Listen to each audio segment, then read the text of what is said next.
Geo-Tourism Network, and the Geo-Park, the Cliffs of Moher Geo-Park has really made her stood out. She's known across the whole of Ireland, but she's also known much further afield for her work in regenerative tourism. So she works with lots of different people, public sector organisations, community groups, and I suppose Tina is all about creating bespoke solutions and bringing people together, collaboratively together to work to find solutions. And it's all about the place, and you will hear that very much today coming through. This is a workshop, so it's what you put into it is what you will get out of it today. So I think the format is Tina will now come and we'll have a short break about 11:30, and then we'll have another session from 11:30 or shortly after that up to lunch at 1 o'clock. So enjoy it, folks. I can't wait to hear what this is about, because as I said to Tina earlier this morning, it's one of those things you hear the buzzword, but what does that actually mean? And I've had a lovely conversation with Joan Node sitting here at the front from Fodder, and just already, you know, there is an organisation that I really believe the work that Joan is now doing with we preschool kids, bringing them into the woods, and other tourism and corporate identities, bringing them into the woods and teaching them about the place and how special it is, and all of that is all about regenerative tourism. So already this morning, before we even start, I've been learning lots about it. So enjoy your day, folks, and Tina, it's over to you the rest of the day.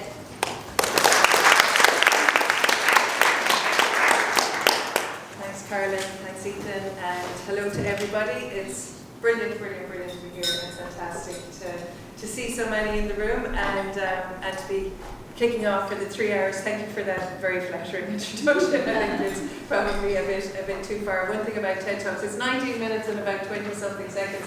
The shocking thing about TED Talks, this is going to be way better than TED Talk. I'd love if you watched it. Because not enough people have watched it. But what I learned about TED Talks, they're extremely choreographed and rehearsed, and your text has to be approved. And I have never spoken with a script until the TED Talk, and as a result, I felt really stiff. And there were 6 of us on the day, and I remember out of the 6, 4 of us hit this moment in the middle of the talk where we didn't know what was next on the script. Right, so you're standing on the stage and it's dark, and you can't see the audience and everything, and there's this long pause. And you notice on TED Talks where there's long pauses in lots of people's talks, and I thought they were because to let you think about the key point, and they're actually because I haven't a notion what it's like, what am I going to say, and I'm stuck here. So they're really rigid about your timing and every word you say, so you have to follow the thing. So it's definitely going to be a bit more free-flowing today. A lot of what's in it is covered today as well, because I've been asked to cover that, not because I'm too lazy to create a new one, but also because some of what we'll cover, the Cliffs of Moher Geopark Learning and Tourism Network story, I've also been asked to share, and I'm conscious that some of you might have seen that before, some of you might have seen the TED Talk. So I'm not going to say sorry for it being repetitive, because I think the messages are worth repeating, and I think if we were doing all of this, there'd be no need for us to repeat them. So I don't mind talking about the same thing if it's leading to new actions and there's new groups of people talking about them. Somebody did say to me yesterday, I was in Fermanagh yesterday, and somebody said, well, they just said, you know, Tina, you've been talking a lot this year, you must be tired of talking. I said, well, not really, no, it's fine. And then they said, yeah, regenerative is the real buzzword, isn't it? It'll be something else next year. And she's more or less saying, you might as well make hay while the sun shines, everyone wants to hear about it this year. And I could really see that happening, that's the way it is. It was like, last year it was something else. She reckoned accessibility would be the thing everyone's talking about at every conference next year, and there's a real danger of that. So I suppose it's great to be here talking about it. I don't want to talk about it as a buzzword. I don't believe that it is, and let's see, as Carolyn said, hopefully you'll get plenty of time to talk today as well about what does this mean and where does it go and what could we do about it here in this space. So I would strongly encourage you to get involved. You'll see flip charts and stuff. It means you're going to be doing something. You're going to be saying something and writing something. So please do that. And a good share of it I'm also speaking. So, but at any point, stick your hand up or say something, or whatever you want to do. Try and make it as interactive as we can.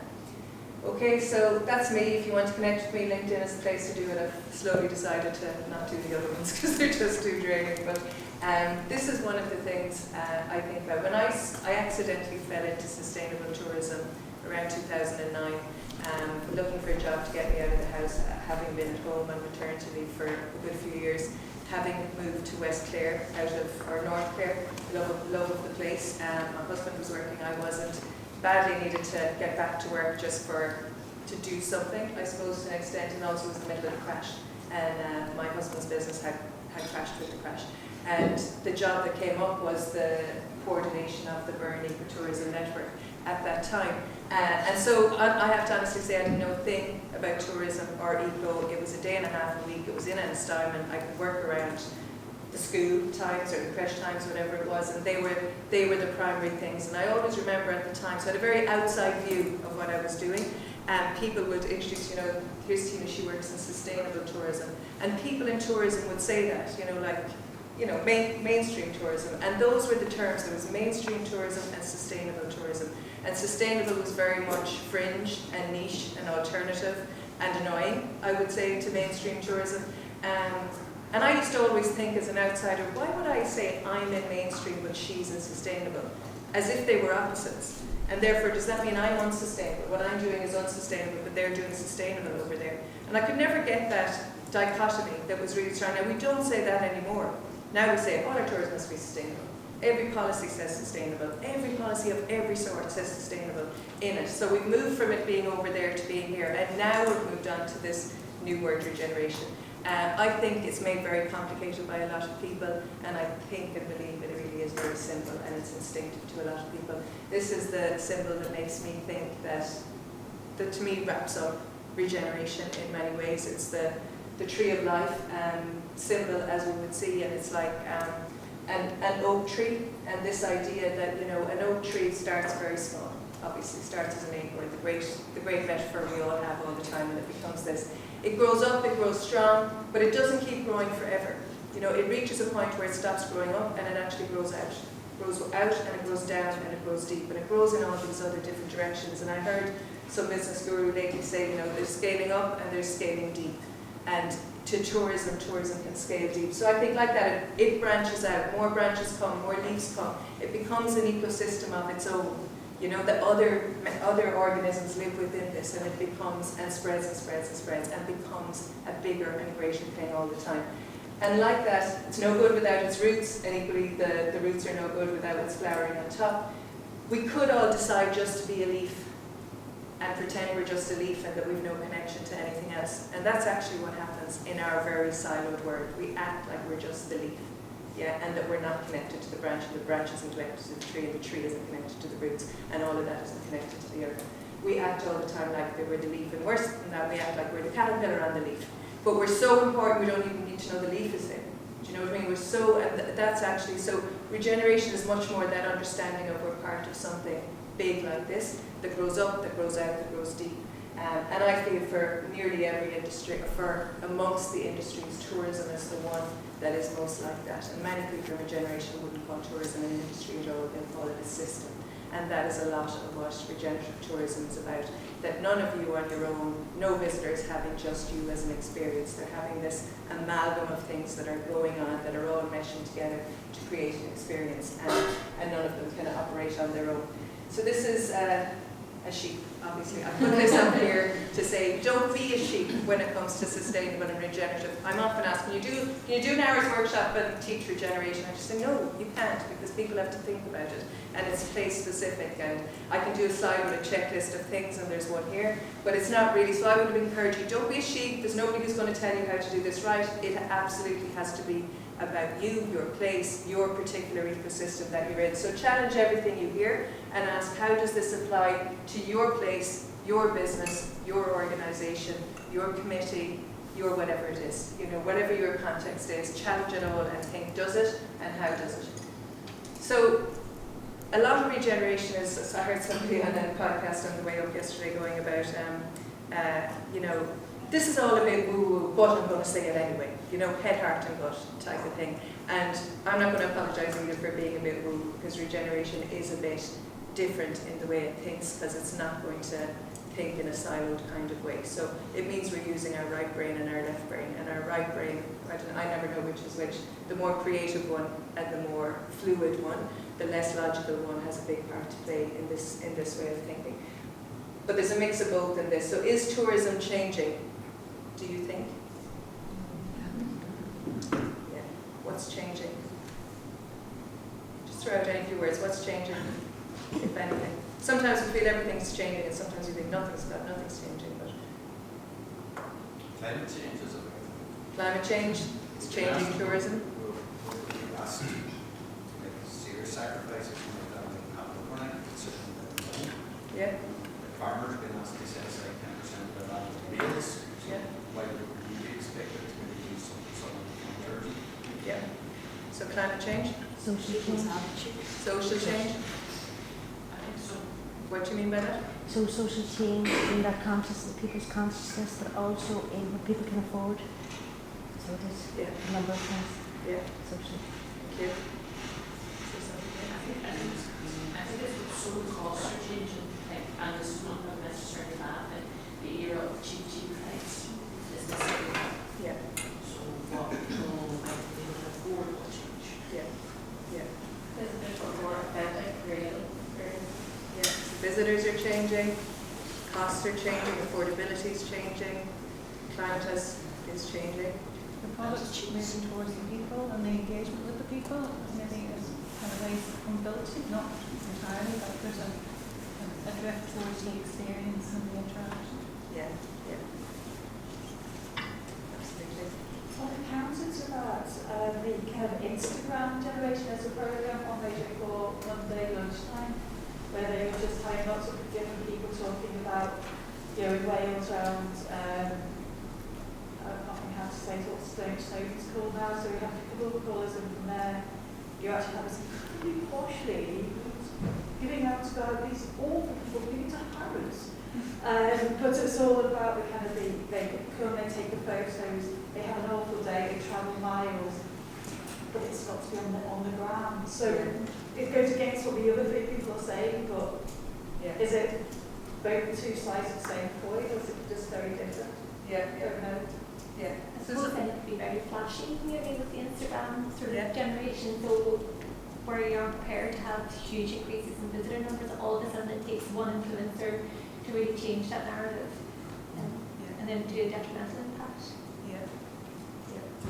So loads of things and loads of questions being asked. If you look at the research on what people are saying, things that trending tourism-wise, using travel to support health is a major trend. Yeah, using focus on well-being, connecting with nature and embracing natural surroundings. So you're all connected to the great outdoors in terms of why you're in this room today. The market is telling you everybody wants it. Getting outside their comfort zone, but only kind of, you know, only is without it being too difficult. Staying comfortable outside the comfort zone. Seeking connection with themselves, their families, their hosts, with nature as well. Spending locally and leaving a local benefit is often how a visitor will interpret their best chance of contributing to sustainability, and being sustainable but without any discomfort. So being sustainable without having to do any work to do that, so as a provider that you would make it possible for them to do that. So they're kind of market trends if we were to say that they were there. Booking.com Sustainable Travel Report would tell us 72% say travel will always be worth it, no matter what, in terms of sustainability considerations. You know, so that's not surprising because people have always travelled. It's kind of part of the human thing to do, and I don't think there's a question not to. But I'm a bit sceptical about sustainable research reports in the sense that if you ask people do they want to be sustainable, they'll give the right answer, which is yes. So I think sometimes they're a bit high because this is what people are saying and they're increasing all the time. 76% want to travel sustainably, 78% plan to stay in eco accommodation, 60% are happy to use the same town more than once, 55% looking for off-the-grid trips, again to an extent, 44% want a more back to basics feel, kind of, and 73% want to go outside there. So this is where some of the stats are coming from. Yeah, the people are saying they want to do this. I'm sure there are people in the room and their businesses who will always say, yeah, they're saying that, but they're not doing that. You know, they're not doing that. Or if I put out 3 bins, nobody separated their rubbish. Or if I'm asking, so there's definitely this. We have this whole, it's the COVID thing that circled, but the idea that we're much more awareness, as you said, of things like biodiversity, collapse, climate change, pending recession, which everyone always seems to be talking about. We have this, it's not a concert, it's actually, if anyone recognises the picture, it's in, I think, Majorca a few weeks ago, where the community are protesting about tourism in their local place. And you mentioned that they're about community and social change as well, definitely having an impact. All these things are really happening, right? Really, really happening.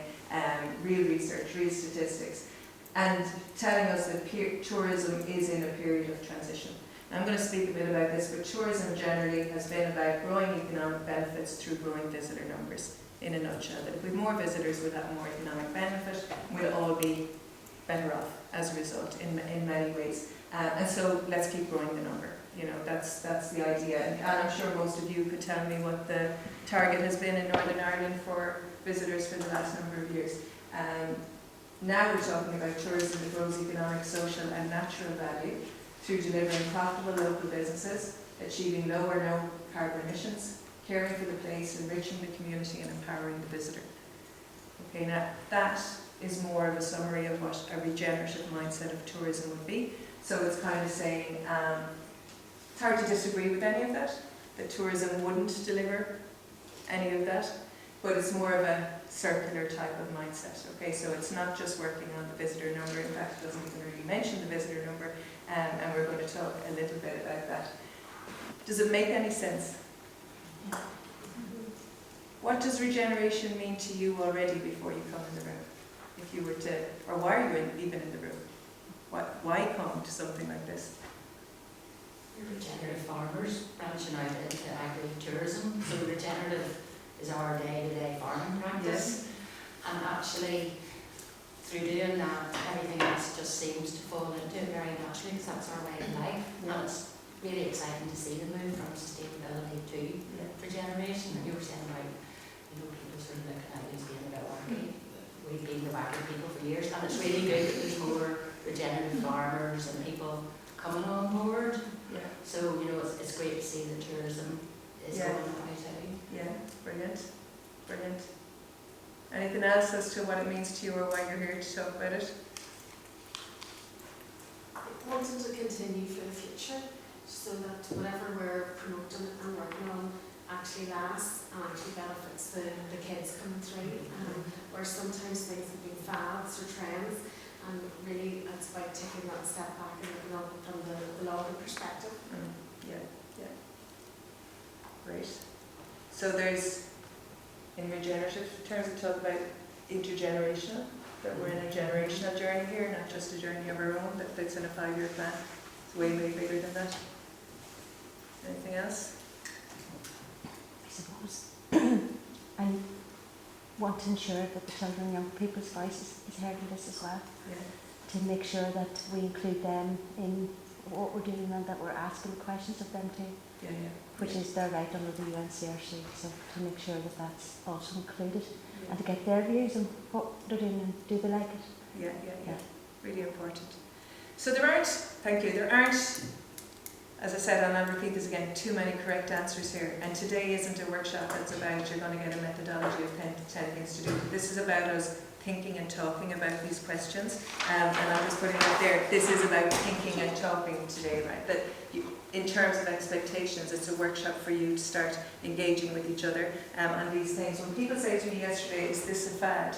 I go, we don't even know what we're talking about. If this is a fad, there's trouble, isn't there? If we can't put that as a long term, that's what we want to achieve out of tourism, then I'll keep giving the same talk. Do you know what I mean? It's that kind of, gosh, we have to really go about it. This is Diane Dredd. She's an Australian lady who speaks a lot about this. And she says regenerative tourism is about ensuring the visitor economy delivers a net positive benefit for communities, the environment and the destination.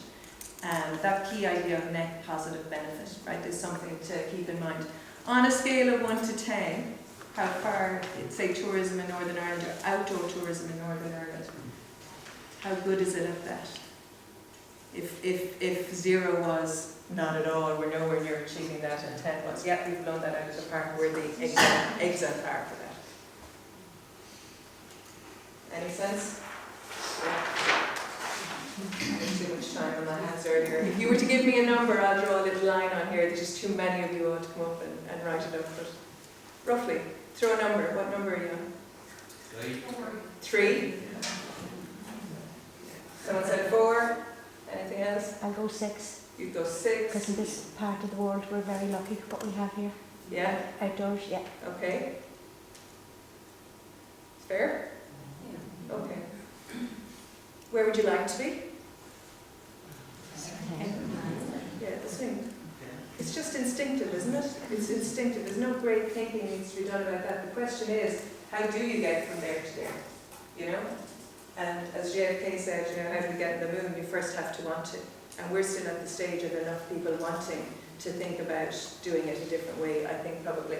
So we're going to go into, this is a large amount of this is similar to the TED Talk, just so you know that. But to bring in, I suppose, a little bit of where my thinking has come through on this, short history of tourism. In 1950, there were about 25 million international visitors around the world. By 1980, when I was a child, there was 280 million approximately travelling around the world. 2019, there was 1.4 billion, and it was predicted at that time to be 3 billion by 2030 to actually double within 10 years. That was the prediction that we were all, the wave we were all riding pre-pandemic, right, pre-everything starting. And so, as we said, by the numbers model, tourism has always been regarded as a runaway success, around the world a runaway success, particularly in places where they might have had other industries, or particularly beautiful places that weren't very industrialised, or rural locations. And governments all over the world saw this potential and have invested in it. There isn't a country in the world that doesn't have a national tourism board. There's hardly a province in the world that doesn't have a tourism board. And then we have them also, it's, you know, everybody has latched onto this in some way or another. In a very simple equation that if we get more visitors that spend more money, and we'll be better off. More jobs, communities will be better off, the whole place will be better off. And it made sense, it made absolute sense. So I'm definitely not against it. And we have these lovely, lovely destinations all around the world. I could have picked any number. There's some of the, what you would call bucket list destinations, Instagram destinations. You could pick any local ones as well. And we always see them like that. They're highly desirable. We've had cheap travel, we've had increasing incomes, we've had social media, we've had many people who have now travelled for leisure. There's a desire around travel, and it was made possible as well. And we see them like that, and then things started to change a little bit. Everything was going really well. You mentioned it there. One of the big things is climate action. Flight shame was a phrase first coined only in 2019. So that idea of, okay, can we all fly wherever we want, whenever we want?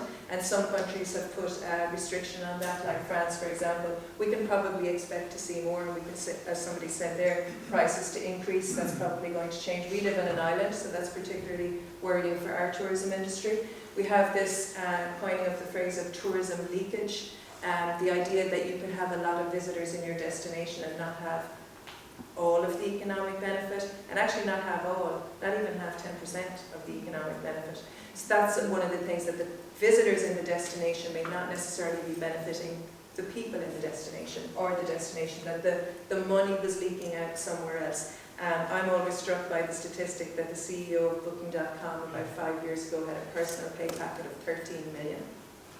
Now that's shocking, because you have whole countries who don't have a tourism income of 13 million. Do you know what I mean? It's like the balance. Somebody said there's lots of money made in tourism, it's just not always made where the tourism is taking place. And that's something that people have started to question. We also have the term over-tourism be coined. I think 2018 was the first time that was out there. That's Everest on a day, and without knowing anything at all about Everest or tourism, there's an instinctive reaction to, that doesn't look right. That doesn't look right. It looks like a violation of that place, even if you don't know what that place is. And I saw one just yesterday on social media, I didn't keep it, somebody complaining about this, who said there are guides whose job it is to bring the espresso machine along with the people walking up. Right? That there are people so wealthy that have people carrying the luxury with them. Oh, I think this just has to stop. This has to stop. So this doesn't happen all the time in Everest. This happens 1 or 2 days in the year, or 3 days in the year, when all the conditions are absolutely right and everybody's there. And I met a Nepalese man once, and I said, what do you think of these pictures? He said, it's awful, it's so destructive. He said, yeah, it's only 2 or 3 days in the year. But he said Everest is one of 7 mountains that are there together. The other 6 get nobody. Yeah, and everybody gets this, and this puts everybody off Nepal. right? Not just this particular day and this thing. So there's nuances to everything. It's really interesting. This is Venice, like that. We see most of the pictures when it's empty, and somebody said that to me today. Was it Gordon when you come in? You know, you get to go and see the cliffs of Moher because it looks like this fabulous view, and then you get there and you're like peering over people's heads. It's like that. So this is Venice. We've seen many places like that we've probably been there. But this whole idea of over-tourism, this is from 2017 in Barcelona. When they started, the first real big protest was like, we've had enough, this isn't working for us anymore. And that was really the first kind of that we would have got really aware of, oh, right, maybe that's not the best thing. This is Hawaii around the same time, you know, where they said the same thing, just go home, you're not welcome. This is Gran Canaria a few weeks ago. That's the picture I showed you as well, so that's further on. What's clear is, when that happens in particular, is that the notion that growing the number will always grow benefit is wrong. Yeah? It actually has a limit. There's an upper limit and there's a tipping point after which more visitors is actually worse for the place and the local community and the local economy. What were they protesting about? They weren't protesting about tourism. They were at pains to say we need tourism. It's not about tourism. It's about they haven't been asked. They haven't been given their permission, they can't buy houses, their children can't buy houses. That's what's happening as a result of Airbnb in many places. They can't socialise, they can't let the children out because of things they don't want them to see. Do you know, lots and lots of things that are going on. So it wasn't anti-tourism per se. My misery, your paradise. This is this year in the Canary Islands. Majorca, 10,000 locals take to the streets calling the industry destructive, which totally goes against the narrative of this is a really good industry for lots of places. That can't of any other industry. Majorca is not for sale. Yeah, so it's the place itself that they're concerned about. Ibiza, locals cry we can't take any more binge drinking. So that's really affecting their lifestyles. People are really saying this. This went viral. This guy's going shopping in his Speedos. Right, and it's funny, but he's walked around the high street all day offending local people. Going, no, we don't walk around in our underwear in this place. You know, why are we having to put up with this? Why are we having to put up with this? And it's the first time that we have seen communities get really vocal. It's not this year, 6, 7, 8 years ago.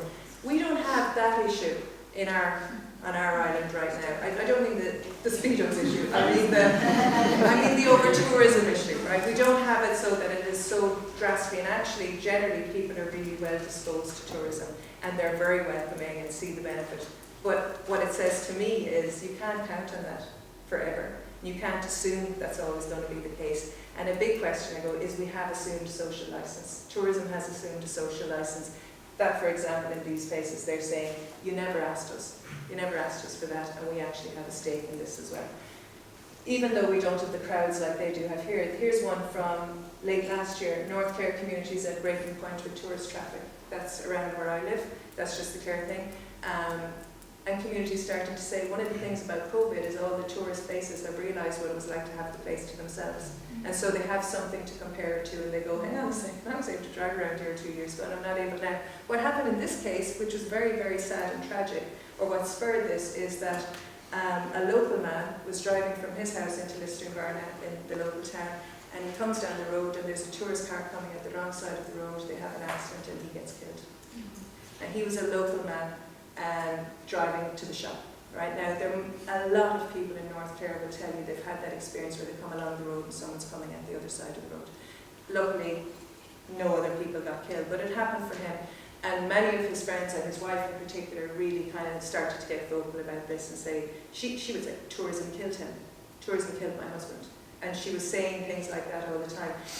And the point was, why are there not more signs on our roads to remind visitors to drive at the other side of the road? Because that would be really simple. It's a real danger. It's an actual thing that happens. Why are they just at Shannon Airport and Dublin Airport and not where the visitors actually are 3 days later when they've forgotten where they are, right? So, which is not an understandable human thing to happen. So as a result, now we have lots of signs to remind people on the side of the road. But it was, again, it triggered something that this really affects us here. This really affects us, all these tour buses, all these tour companies, all these other people, but we're the ones who have to live with it. And now there's a North Clare Communities Forum that is very engaged with Clare County Council on a traffic management plan. So, but it took something like that to happen. And all it says to me is we need not to take for granted. We need not to wait for the tragedies or the uproar that's happening, but we need to actually be a bit proactive about that. So extractive. It's thinking about your business or your organisation. I think it's for yourself to answer these questions. Do you have a social licence for what you do? Is a big question. How might the community be enriched as a result of your business being there, or your attraction, or whatever it is? Are they being enriched by it? Not just financially, but quality of life, or the nature of the place, or the opportunity. How might the community be negatively affected by your business? Have you thought about that? Is there anybody negatively affected? Who might like to be more involved, and who has a right to be more involved? These are questions we haven't been asking. Yeah, much less answering. It's easy to ask them. It's much harder to answer them. And I think regeneration at the moment, the stage we're at, is about asking these questions and actually discussing the answers and what they might be. So the paradigm starts to shift a little bit. All those things are causing the paradigm to shift. And what we mean is, as we said, I think tourism has been good and has proven to be very good in lots of ways. But it's clear that if we continue just following the growth number, the tipping points will be reached that aren't, where it's not so good anymore. I think it's kind of irrefutable now that we know there are limits. Are we brave enough to leave behind a paradigm that has served us well in the past, but may not serve us so well in the future, will not serve us so well in the future? And that's a really hard conundrum for everyone in tourism right now, because we have a track record of success and really positive benefit on it, but we can't ignore what we've seen and what we're continuing to see, and external pressures like climate action and changing visitor attitudes and stuff like that. Can we do it? Can we shift our paradigm? Can we look at new metrics? So the story behind, it was mentioned there, my job started working with the Burren and Cliffs of Moher Geopark. That job that got me back out to work was setting up an ecotourism network. And the reason that was interesting in the Burren was the Burren was controversial from a tourism perspective. It's a very sensitive landscape, very special landscape, very near the Cliffs of Moher. Cliffs of Moher getting 1.5 million visitors a year, the Burren not getting very many at all. And that economic imbalance, dealing with all the buses coming through, but not actually, the place wasn't flourishing. I've heard that said about the Giant's Causeway and Bushmills. I've heard that said about the Ring of Kerry and villages that are on the Ring of Kerry. It's the tourism leakage phenomenon. Yeah, that is really live. So at this place, if anybody remembers, back in the 1990s, there was a lot of controversy because, I don't know, was the council or the government or the department built an interpretive centre in the Burren, what is now the Burren National Park, and said, this would be great, bring visitors, interpretation, they go out and walk. They recently purchased the farm that became the national park, or the series of farms, whatever it was. And local people said no, they did not want, not all of them, some of them, they did not want cars and car parks and traffic into this very special landscape. Where were they going to go and what was it going to do to the landscape? And it led to a raging debate locally. I wasn't living there at that time, but the wounds are still only that far under the surface, people would tell you if the conversation came up again, because people had very differing views. Some people were so against this that they actually wagered their houses on a High Court case, 5 or 6 families, but this went all the way to the High Court. No way was this going to happen in the Burren on their watch. This place was too precious. It would never be brought back if it got destroyed. If it became a tourist mecca, they would never be able to retrieve it. It was going to change the culture, the flora, the fauna, the archaeology. They couldn't countenance what was going to happen. And all the way at the other end, where I suppose what the government was thinking at the time is, this is economy, this is jobs, this is the ability for people to stay living here, this is a reason for your children to be here. There's nothing else here. There's nothing else here. This is, if you want communities to live here, you're going to have to give something, right? So this was the whole spectrum, and people all the way in between had a different view on that. And that was in the 90s. In the end, those few families won the High Court case, and the interpretive centre was demolished, right? And it was never, since then there's EU directives that you can't touch any of this type of landscape anyway, but it wasn't there at the time. So again, it was neighbour against neighbour in some cases, like that is just below the surface. But as a result, nobody wanted to go near tourism in the Burren, right? The council or nobody else. It was just too hard a topic to go near. But around 2008, 2009, the grass flat nettle again, and so what about ecotourism, and what about becoming a geopark, and what about doing consultation and seeing what people want?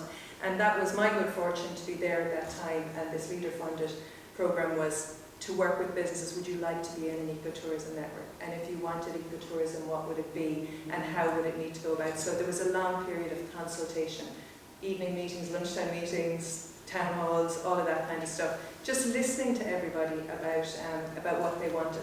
And there was a real kind of eureka moment for me and others at the time, because these went on, and people were very, very passionate about what they believed in every case. But it was one moment that I really realised that the people who wanted tourism, right, they wanted it because they loved the place and they wanted it to thrive. They wanted it for good reasons for the place. And those who didn't want it for the very same reason, because they loved the place and they wanted it to thrive. And that was like, it's so obvious when you see it, right? But it's not at all obvious when everyone's given all their different points of view and what they want to do. That actually there's a point of common purpose here. And the point is the place. The common purpose is the place. And the one connector is to love and protect the place and ensure that future generations are here to enjoy it. Everyone could agree on that. And you said it here about future generations and the place. You said the same thing. It's instinctive. We don't give it expression often enough because we're so busy talking about how do we get more visitors here. You've all been in meetings, how do we get more visitors? You know, you're putting the marketing plans, what is our number, what are we going to do? But actually the one thing that connects everybody, the one thing that connects everyone in this room today is the place. It's the only thing you all have in common, because you're either businesses or agencies or charities or government representatives or whatever you are, but so, therefore other agendas. Yeah, the one thing that we have in common is this idea of place. And once in the Burn Group and in those meetings, this came to me. If we looked after the place, the number would look after itself. Yeah, if you were making decisions that were for the good of the place, rather than the good of individuals, yeah, or good of the economy, visitors would come because the place would be authentic, it would be protected, it would be minded, and the right kind of visitors would come, and the right number of visitors would come. So one of the things, back to this previous slide, if we're all agreed that the place is what we can agree on, right, that we're all invested in the good of the place, if tourism can help that, bring it on. Absolutely, let's go for tourism, let's create a type of tourism. But if it can't do that, if it can't help the place to thrive, as somebody said in one of those meetings, why would we even tolerate it? And that is true. Why would any local community tolerate tourism if it wasn't helping the place to do better? And we've seen lots and lots and lots of examples where tourism has not helped the place to do better. Yeah, and you know them. And even if it just left it neutral, is that good enough? Is that good enough? So they're the questions I think regenerative tourism, that mindset has to change. This is it. It is a shift in mindset. That's why it's right brain and left brain. It's not a set of tactics. You have to sign up to another way of viewing this. Moving from what I would call the numbers paradigm to a place paradigm.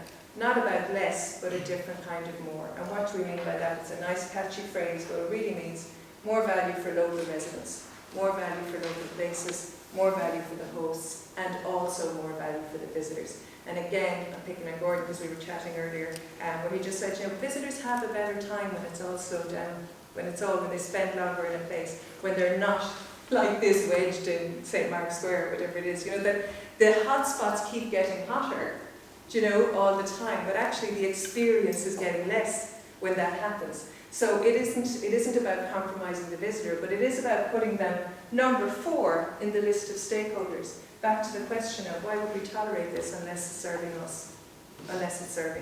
So that's the change in mindset.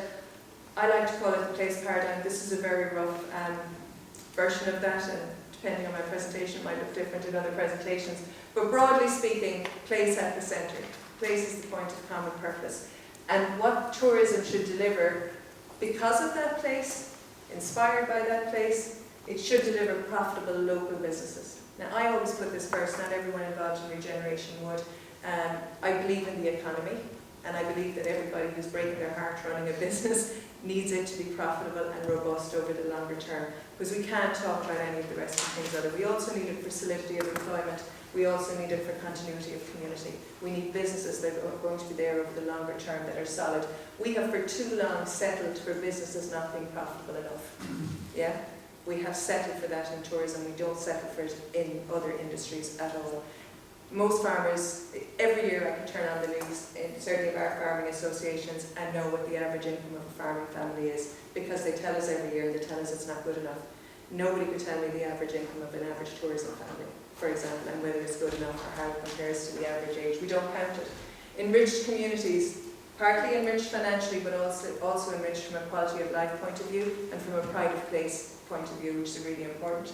cared for nature, that tourism should care for nature, not just limit the damage, but actually care for nature.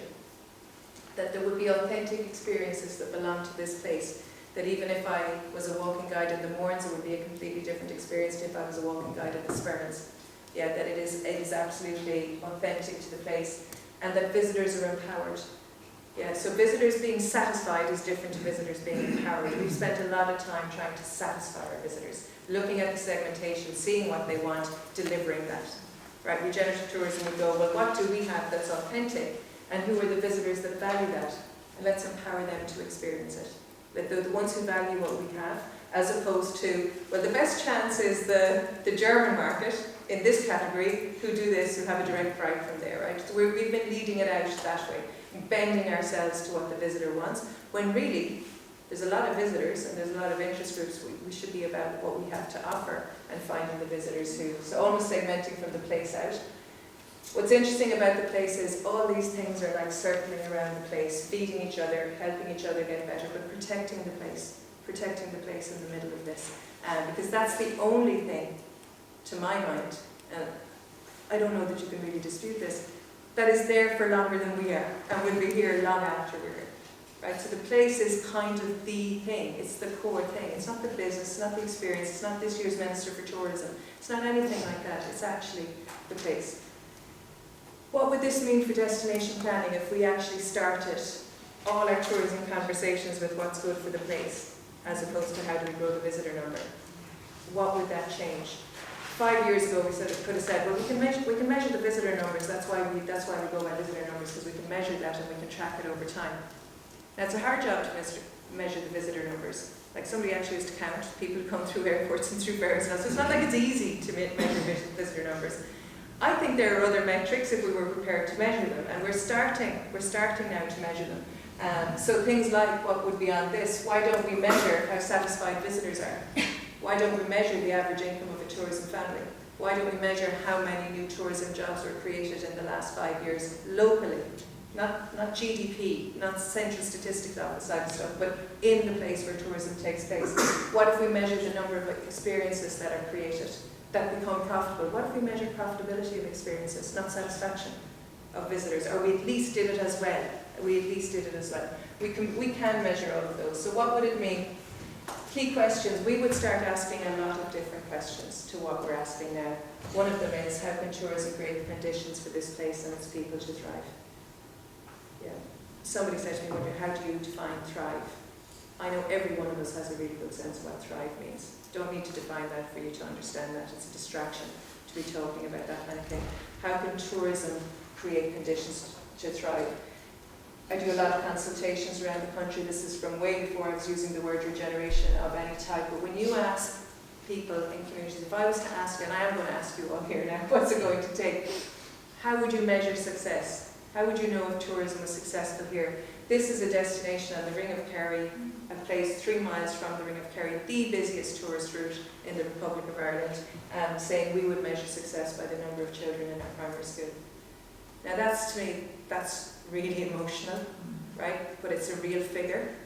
Yeah, so one lady in this said, when I went to primary school here, there were 120 children. My child is in primary school here and there's 74. So she said, that's a failure.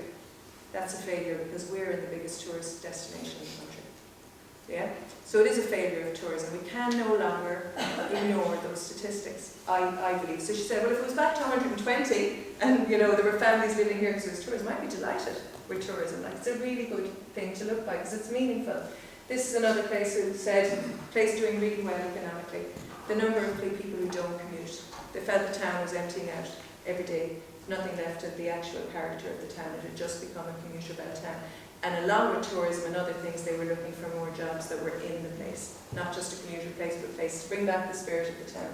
This is the Shannon Estuary Way in Limerick and Clare. They had traditionally over the years been a river community. They travelled by boat more than anything else. They saw their neighbours as the Limerick and Clare rivers. They were each other's neighbours, and then the roads came and industry came to Limerick and Ennis and Shannon, and they stopped using the boats and they started to lose the culture that was about the river. And it's in living memories, like 60-year-olds would know about it. Most people have this boat called Gandalo, which is a cousin of the gondola, because they're designed for very shallow waters, right, which is the Shannon Estuary as well. But anyway, they just wanted their stories not to be lost and this heritage to be lost, and the tourism was a way. They didn't want to go back to travelling by boat, but they wanted this culture to be retained. So questions are, I think, as I said, it's more questions. What does thriving look like here? And how can, we'd say, outdoor tourism help create the conditions to bring it about? And I'm not asking these as fluffy questions. I'm saying, actually, what is the answer there? That Kerry community said it's children in our primary school. So we can put real answers on questions like that. What does it look like? And can tourism help? What kind of more do you want for your place? Your place could be Northern Ireland, it could be your village, it could be your piece of land, it could be whatever. But as I said, none of us are just the leaf on the tree, we're all part of the tree. How do we ensure both hosts and guests benefit, that it's not just guests? What do you want to revitalise and reinvigorate for the future? That's what the Shannon Estuary Way wanted. They wanted their stories revitalised and not lost forever. What's in your DNA that makes you different to any place else? And I think that's just such a deep, deep question, because it moves us beyond just myself. My DNA comes from many generations, it'll go on for many generations, and it really places you in perspective, and it's different to every person. What are we passionate about that we would love to share with visitors? Okay, why are we doing things we're not passionate about? Lots of us are. Those points, just I'll tell you stories of a couple of others. When I say I only started using the word regeneration during COVID, because I was sitting on loads of webinars about regeneration, I was listening to world experts about this, and I was sitting to one day, and they kind of watching my emails and doing something else, and they quoted the Burning Cliffs of Moher as one of the best examples in the world of regenerative tourism, and started to tell the story that I'm going to tell you later about the Burning Tourism Network, and I went, what? That's awesome. Oh God, listen in. And this person was presenting it as if they had been there, because all the information is public and published anyway, so it was fine. I said, is that what it is? Is it regeneration? I hadn't heard the term before. So I don't ever say I'm an expert in this space, but I got really interested in what everyone was talking about at that time as a result, because I felt a bit entitled to have an opinion on it when I was hearing that come out, but I was really interested. And there's a crew in New Zealand. There's a place called the Bay of Plenty, and there was a lady in charge, or there were several people in charge of the marketing organisation there, and they started to think about this whole thing, and again, without using the word, going, well, what are we doing for the place? It was just that realisation, if we just keep growing numbers, like we're actually diluting what's really great about this place. We need to think about it differently. And one of the things, this word passion, they came up with what were called passion groups. And I said, here at this side of the world, we would definitely just call them committees or subgroups, but they call them passion groups. But the reason was, they got to this idea, what is in our DNA? They did a DNA exercise. What is Bay of Plenty? What's it about? They came up with 4 things that were key to, that had always been there, they would always want to be there, that they didn't want to damage. One was surf culture. Right, so they traced that back before surfing was a word, this kind of thing. Something else about a particular kind of food. There was 3 or 4 things that they regarded as their DNA, and they said, we need a passion group for each one of those. So if you were passionate about surfing, you got yourself into that group. You could have been a marine biologist, or you could have been a surf instructor, or you could have been the parent of a child who surfed, right? But if you had a stake in that, you were placing that passion group. And they were the ones where I first heard the phrase, that's what we're passionate about, that's what's core to our place, let's find the visitors who are passionate about the same thing. So it changed their marketing, it just changed everything they did in their marketing. They were still a marketing organisation and didn't try to be anything else, but it just changed the way they were about it. There was another place in Belgium, Flanders, where they again came to this realisation. There were remarkably similar thoughts in all these places when they were going, and they said, if place really is the central thing here, and they agreed that it was Flanders. Flanders is a very special place from a visitor point of view for a number of reasons. One of them was the World War I memorial, isn't it? It's World War I. And they felt the weight and responsibility of respecting that, and they felt it was just hordes of visitors coming who didn't appreciate the depth of what they were coming to look at. And they really wanted to bring it back to the place and the story of the place. And what they did was, at their committee meetings, whatever they were, or steering groups, whatever they were, they had a chair like this for the place. It was called Flanders Chair. And each time they had a meeting, someone sat in that chair and took on the voice of Flanders. and spoke as if it was Flanders and contributed as if it was Flanders. And they said, well, no point us saying the place is important unless we're going to listen to the place. And they said that massively changed, again, the things they were talking about and how they were talking about it. So they're all a bit woo-woo, but they're actually really real because they change real decisions about things that you do. So that was kind of, they're the questions I'm going to ask you to start thinking about a little bit. This is the question: how can outdoor tourism help Northern Ireland and how all who live here to thrive? And all who live here, you could put in brackets, human and non-human. Yeah, so not just people, but everything that lives here. Is that a question you're happy to work on? I wanted to share a little bit about what is regenerative tourism, back to the left side of the brain. What's the definition here? What's the checklist? What do you do? There's not enough actually written or put together about this, which I think part of the reason is very few people want to box it in, given the stage it's at and the fact that it is much more a mindset than a methodology at the moment, and also that it's place-specific and group-specific. You know, what works in San Francisco will not work in, Oman. So why would they? What works in Nepal is not going to work here, anywhere. You know, they're just different places entirely. We don't even have to go that far. We're very place-specific in this country, and most cultures are. Like people, if I did ask Ethan this morning, could I say I'm in Belfast when I'm here? No. No way. When I look at Google Maps on my phone, it looks like my car's going to leave from Belfast when I look at it, right? So, same thing, I had got Newtonards as where I was going. That's the address I had. And the whole way, and I landed here thanks to Google Maps, and I saw no sign for Newtonards anywhere in the way. So I said, I'm obviously not there, but where am I? And why have I been telling everyone I'm in Newtonards? Because that's what I was doing. But that's an interesting question in like, what is here?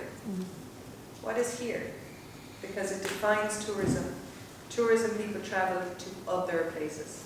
Yeah, even if it's down the road for the day or if it's away for a week or a month. We travel for the difference. What's the perceived difference between here and Belfast? Yeah, I don't mean in tourism terms, in anyone's terms. So what's here, and also what's not here? What's no longer here? We have an intuitive sense of that, but actually when it comes to policy and nature and all the rest, we have to really think about that in tourism terms. So it's lots of some of those questions. I'm going to leave that picture there because we're not used to seeing our decision making happen in concentric circles that move upwards and outwards and spiral into others. I feel that's why the world is so challenged right now, because the world operates in regenerative circles or degenerative circles, and we're operating in bottom silos. And we can see in lots of places around the world the breakdown of things. Right, and that's without being, I can't dwell on the negative. You really could dwell on the negative in our world and just go, oh God, we're all doomed, you know, sometimes it looks like that. But things are breaking down. What's happening in Majorca could be the start of the breakdown of tourism as we know it. It could, and it might not be, but it could be, because there's something really wrong and uneasy about it, you know, and stuff like that. I was listening to a very interesting American speaker who was in Clare at the weekend, and he was saying the same thing. Things are like breaking down. He said, my country could be ruled by a man from jail at the end of this year. But he said, but that's true. He said, that could happen, and it's allowed, and it might happen. And he said, and actually if he's in jail, his funds will grow. Because that's what's going to... So we're seeing a breakdown of things on a scale we couldn't see, things we never thought possible. So it's not impossible to move from that to that. It's not impossible, but it is not easy, I would say that as well. So what is it? What is regenerative? Anyone have a go? Not tourism, just regenerative. Nikki, yeah? Leaving it better than it was. Yeah, improving things, leaving things better off. Anything else? Healing. Healing? Yeah. Healing and replenishing, yeah. This lady, sorry? Growth, yeah, it is growth. It is growth, so growth isn't a bad word. I did this, did I do all of that at once? Jenny Anderson is a lady I've studied with, and she said it is to be alive, to create conditions conducive for life. That's what nature regenerates. Everything, you've heard that before, there's no waste in nature. The survival of the fittest is, as we all know, well, as is not actually what was said in the beginning, but the idea that we adapt, we thrive, and through thriving, you know, we keep going, nothing in nature is a waste. If we were to take all our lessons from nature, which has been going far longer than us, it's about life. Nature is all about life. It's about sustaining itself and continuing on. So nature regenerates generally. The reason it's having challenges is because a lot of what people do, interferes with that. Regenerative tourism is about place. So regeneration is about life, regenerative tourism is about place. It's about the aliveness of your place, creating the conditions for the place to thrive. Yeah, and that just makes sense because tourism is selling a place. That's the reason you're going to another place or another community. Moving towards definitions, a concept that goes beyond sustainable tourism, aiming not only to minimise negative impacts, but also to actively contribute to the restoration and regeneration of ecosystems, communities and cultural heritage. So Nikki said that in a much simpler way, improving things, leaving things better than you had them before, and lots of different things. If I were to say sustainable tourism, which has been, you know, was also a buzzword, still a buzzword, is it? To an extent, it is. A buzzword people thought would go away, you know, which hasn't actually gone away. So paradigm, tourism is a standalone industry. This would be, say, the mindset through which you would see it. The purpose of tourism is economic growth while minimising the social and environmental impact.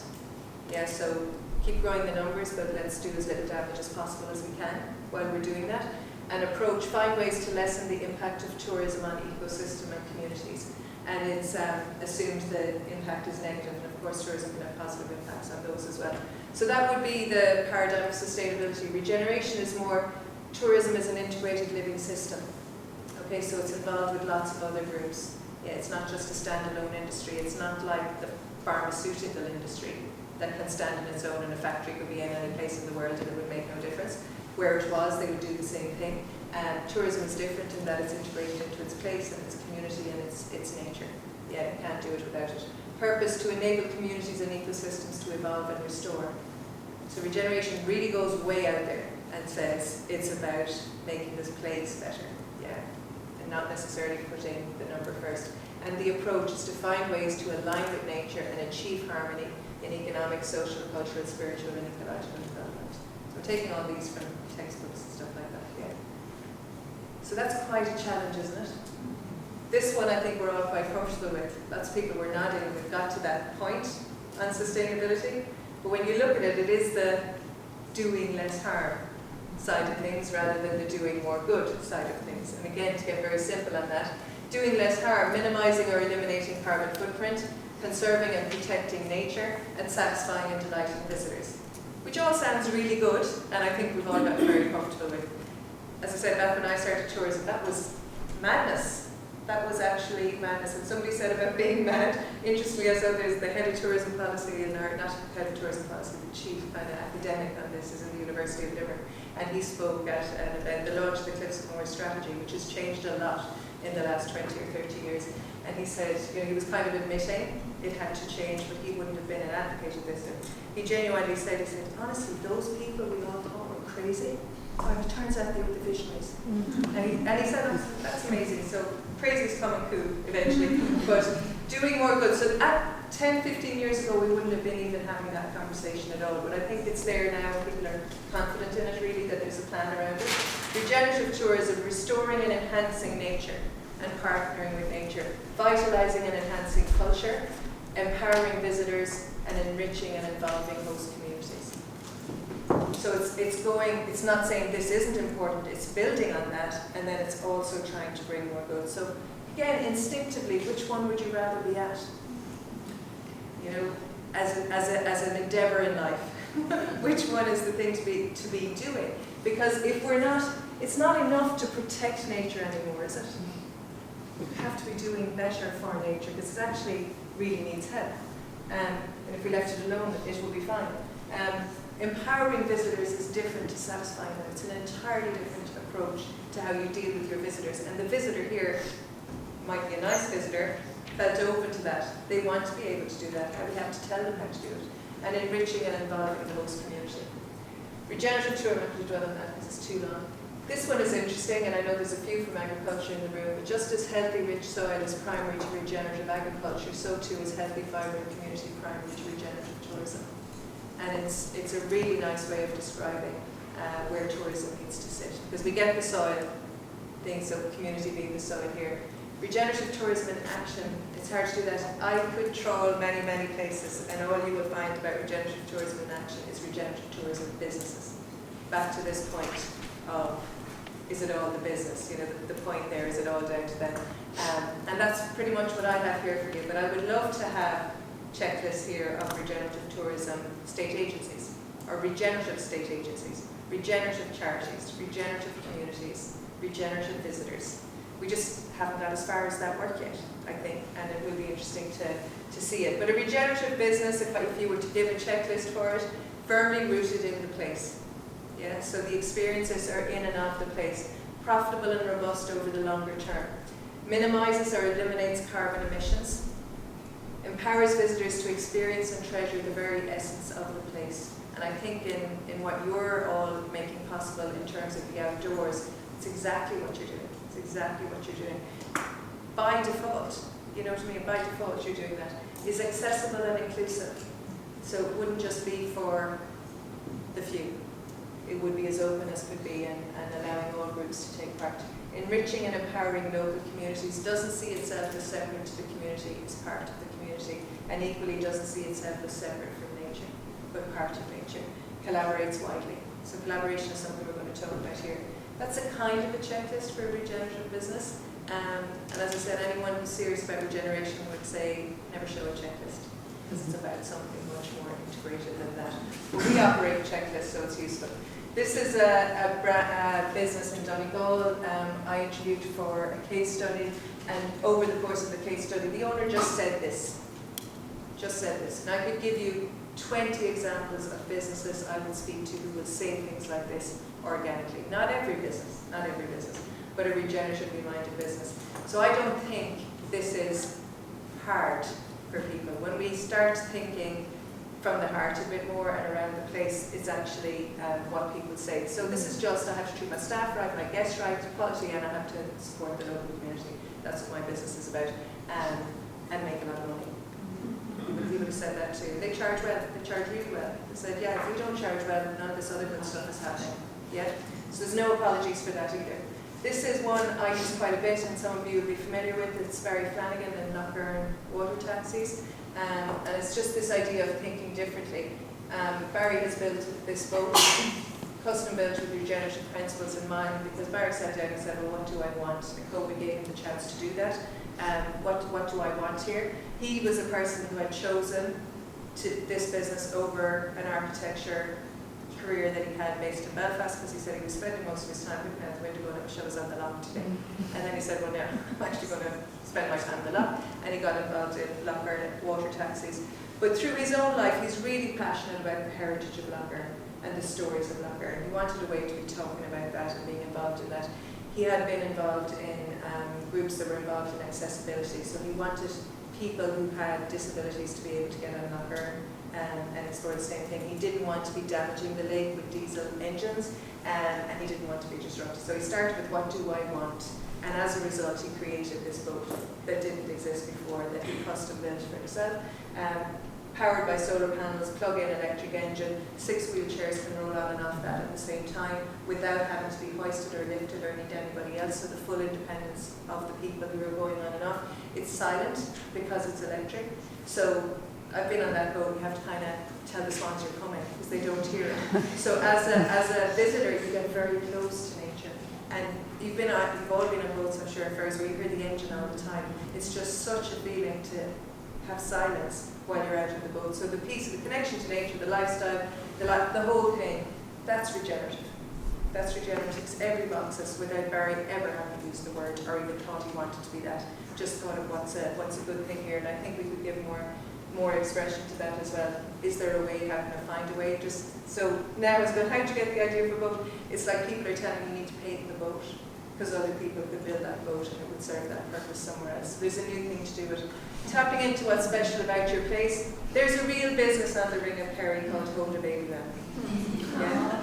And this was picked up by a man whose farm was on the Ring of Kerry. It's Sligo, it's the Dingle Peninsula, not the Ring of Kerry.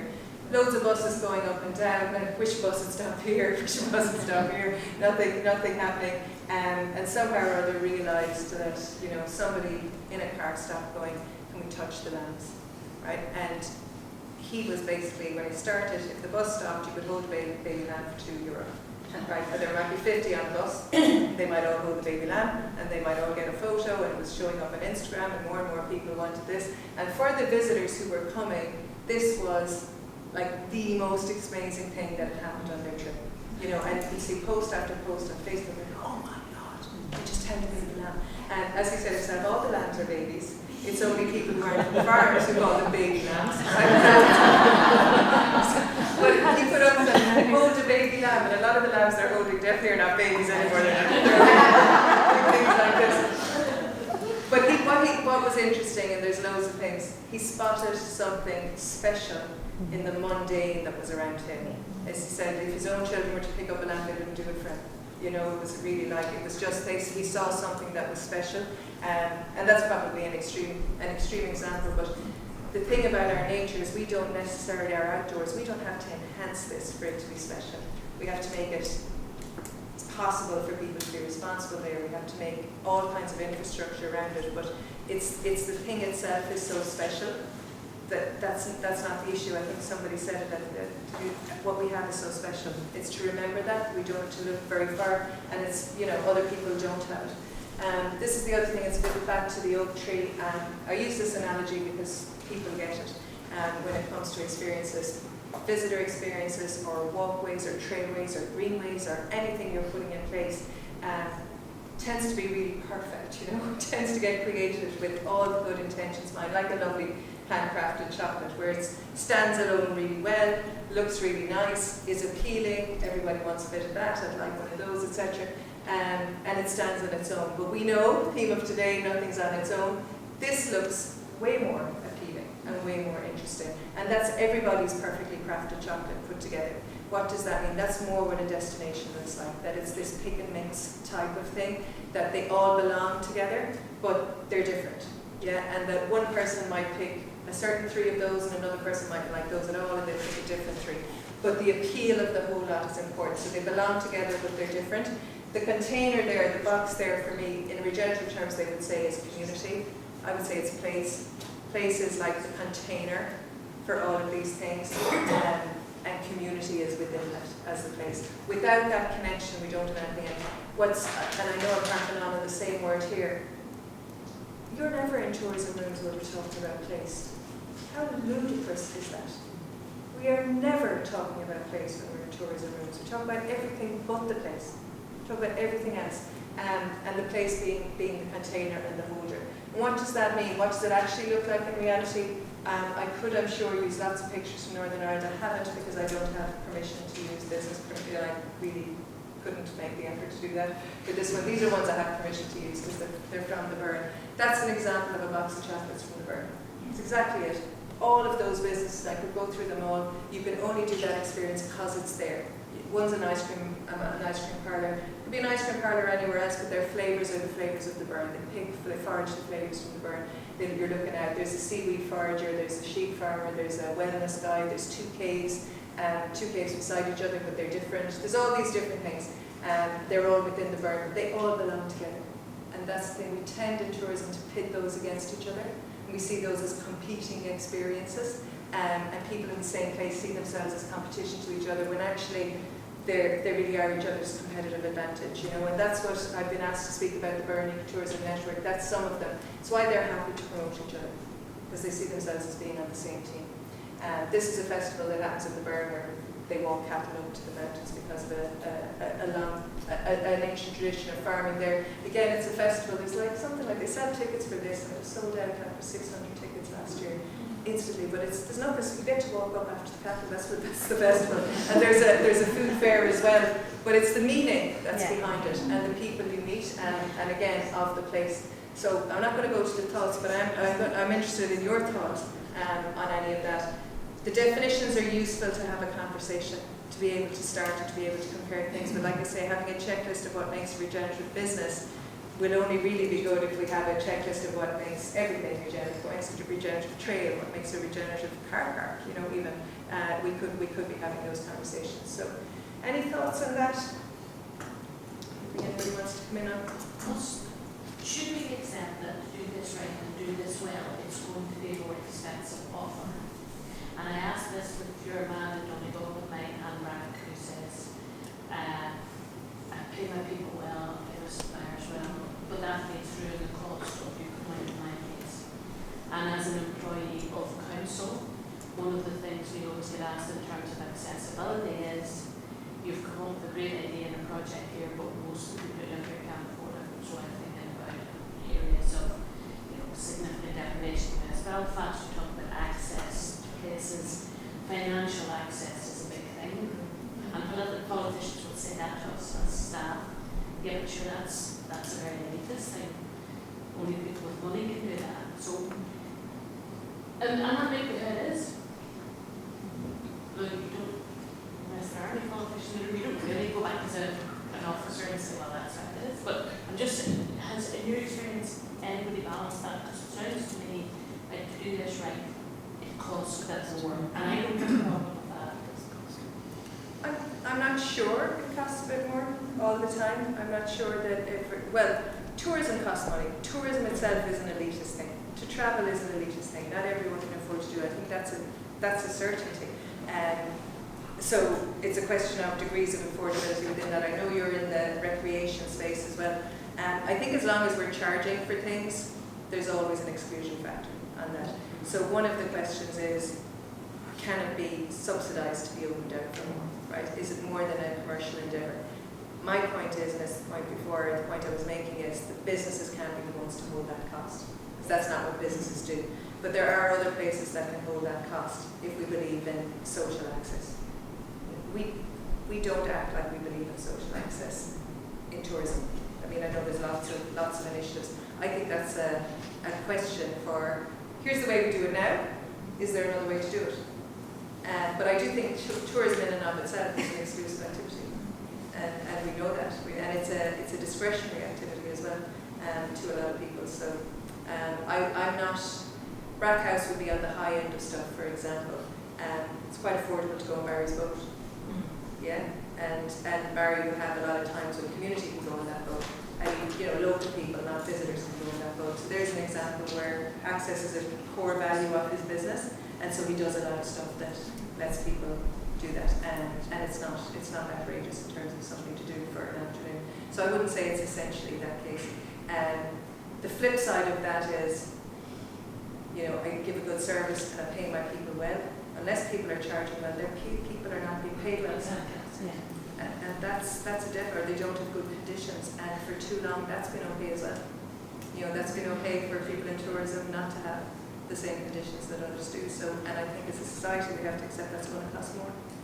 Leisure will cost more if we want the people who work in leisure to have what everyone else has. But it's a huge question, yeah. Oh, yep. The word sustainable is very interesting. As a young graduate, I went along to, and that's many, many years ago, I can tell you now, to a public inquiry. And the commissioner asked for opening remarks, and I just remember one man standing up and saying, I just want to say one thing, there's no such thing as sustainable development. That thought has lasted a lifetime, if you like, but I'm intrigued by your definition of sustainable and regenerative and the difference between the two. You use the word under sustainable, you use lessen and minimize. Under regenerative you say enhance and empower, so it's very positive. The other is kind of just holding its own. I suspect going forward, a lot of projects will be in that spectrum. They won't be absolutely regenerative, nor will they be totally sustainable. So I think I think the objective is right, but the reality will be different. And just thinking locally here, you showed some examples. I was just talking to Karen here from Midden East Antrim about the Gobbins Cliff Path. I don't know whether anybody, you're all familiar with it, maybe have visited it, but it is, I think, a good example of regenerative tourism. And the principle behind it, the original concept was the transport owner, the railway company, wanted to increase the number of visitors or people using their trains at weekends, so they developed a tourism product to get people to travel by train to the Godwin's Cliff Path. That, obviously, with time fell apart. The new project is very much linked to the community. The visitor centre wasn't built at the Goblins, it was put into the village, and it now is a community centre and a visitor centre, so there's benefit there. There's a visitor experience that is really top class, and people get, previously they were allowed just to walk along and enjoy whatever they got from it. Now they've got expert guides and information and so on. So it is actually really good, and that's created jobs locally. And the one connection that isn't there that needs to be there is that the railway should be linked into it. You should be able to travel by train and travel sustainably to it. And I think that is one that I think is real and is happening. It may not be perfectly regenerative, but it is working towards those principles. That's why I say I think projects will fall between your definition of sustainable and your definition of regenerative. Wouldn't that be a great outcome? Yeah. You know, I agree 100%, Gordon. There's an element of utopian happiness about some of what I'm talking about there. But if it's not at least in our sights, as that's where we'd like to get to, I mean, back to their 1 to 10. Imagine if we got to 8, that'd be massive, wouldn't it? If we never got to 10. You know, and I agree. If we could get to sustainable in an awful lot of projects, we're struggling to get to sustainable. We know we are. We know we're struggling to get to sustainable. And you wouldn't say that box is ticked. But I agree 100%. There's very little perfection to be found, but as they often say, perfection is the enemy of progress, isn't it? We're not going to reach perfection on any of it. I think it's a matter of taking small steps, and for some of us, at the minute we don't have that connection from the station to the visitor centre, but from when you get dropped off by minibus, we now have an electric vehicle in the last month which takes you down if you've got any access issues. So it's trying to take those small steps to keep progressing. And it's all, when you get great examples like that, they show others completing similar projects how they go about it as well. There's a real positive ripple effect from it. Okay. I hate ever putting any focus on a negative, but there are real barriers to this. Right? There are real barriers. I'm aware of that. Are you interested in the presentation about the Emerging Tourism Network? Yeah. I'll do that. So I am going to leave time. So before I do that, then I'm just going to say the big barriers. Just throw them out. What are the big barriers? We've come across some of them already in language and process. Culture, people don't like to change, or the change, don't like to change either. Yeah. Cost. Yeah. Policy. I think time is a factor. This takes an awful lot longer than the way we usually do it. Risk. Yeah. Conflicting aspirations for countries. Yeah. That's People want different. People want different things. Yeah. Lack of leadership. Yeah. I think even just bravery, sometimes you hear, what Bravery. you want to hear. Yeah. So how do you I think it's important, we're very much at the just thinking, right, stage at the moment, but knowing that they're the barriers, what can be done? What can be done within your own space right now? We can be measuring the impact so that we really need to do local research so that everybody in the room is feeding into the one place so that we can get actual research and data. And I know it's been mentioned sort of throughout here, but we really need, I was involved in the first ever measuring impact for play in Northern Ireland. That can be transported over to this. Measuring How do you impact of measure what? play? Measuring play, Yeah, so we need to get some local research done, which is anybody in the room. I'm happy to feed into that, but we need to collect the data for that to happen. And then we have a collective voice, because we have the research there, and get our universities involved with that. And I know Outscape are very good at that too. Yeah, And they would have heard me say this before. Yeah, yeah. And the universities are interested in Yes. this topic as well and looking for research.